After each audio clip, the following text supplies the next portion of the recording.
কেউ যদি অস্থিতিশীল করতে চায় তাদেরকে রাজনৈতিকভাবে এটার জন্য ক্ষতিপূরণ দিতে হবে। এর থেকে আমি আর কিছু বলতে চাই না। চিরদিনে নিয়ন্ত্রিত থাকতে পারে সেটা তো একমাত্র নির্বাচিত সরকার ব্যতীত সম্ভব না। তো এই ধরনের ঘটনা তো ঘটতেই থাকবে, কারণ এখানে জবাবদিহিতার এখানে সংসদ নাই, এখানে তো জবাবদিহিতার একটা অনুপস্থিতিটা আছে, এটা তো আমাদের অস্বীকার করার ক্ষেত্রে। এটার জন্য কাউকে দোষারোপ করে লাভ নেই। যেহেতু একটা নির্বাচিত সরকার না থাকলে যে জবাবদিহিতা, দায়বদ্ধতার এগুলো তো একটা অনুপস্থিতি থাকারই কথা, সুতরাং সেটা আছে।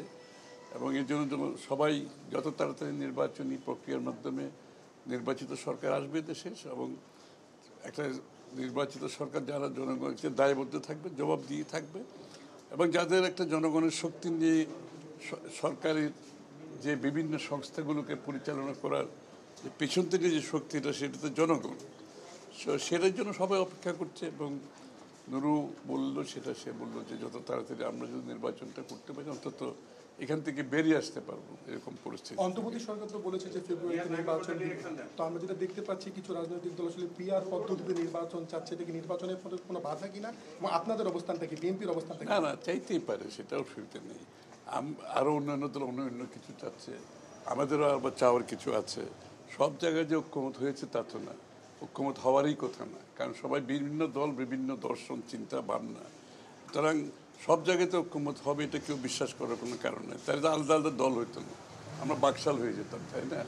সুতরাং সে চাওয়াটা অসুবিধা নেই, কিন্তু সেই চাওয়াটা জনগণের কাছে যেতে হবে, নির্বাচনের মাধ্যমে জনগণের ম্যান্ডেট নিয়ে সেটা পূরণ করতে হবে। আর এটাই গণতন্ত্র এর বাইরে আর কিছু বলেন না। সুতরাং যারা গণতন্ত্র বিশ্বাস করে তারা জনগণের উপর আস্থা থাকতে হবে, তাদের যে ভবিষ্যতে তাদের যে কর্মসূচি, যে পরিবর্তন যারা আনতে চায় প্রত্যেকটি দলের, তারা জনগণের ম্যান্ডেট নিয়ে সেটা সংসদে আসবে, আলোচনা হবে, বিতর্ক হবে, পাশ হবে। এটাই গণতন্ত্র, এটাতে বিশ্বাস করতে হবে। তো এটাতে বিশ্বাস না করলে দেশে তো স্থিতিশীলতা আসবে না। এটাতে বিশ্বাস না করলে আবার একটা পরাজিত শক্তির জন্য আমরা দ্বার উন্মুক্ত করে দেবো, তাদের জন্য তো আমরা স্পেস ক্রিয়েট করে দেবো, তাই না? তাই এটা তো বিশ্বাস করতে হবে। তাদের দাবি দাওয়া থাকতেই পারে, সেই দাবি দাওয়া নিয়ে তারা জনগণের কাছে যেতে হবে, জনগণের ম্যান্ডেট নিয়ে সংসদে আসবে, পাশ করতে পারবে, কোনো অসুবিধা নাই। কিন্তু কিন্তু কিন্তু নির্বাচনী প্রক্রিয়ার সাথে এগুলো কোনো সম্পর্ক নেই।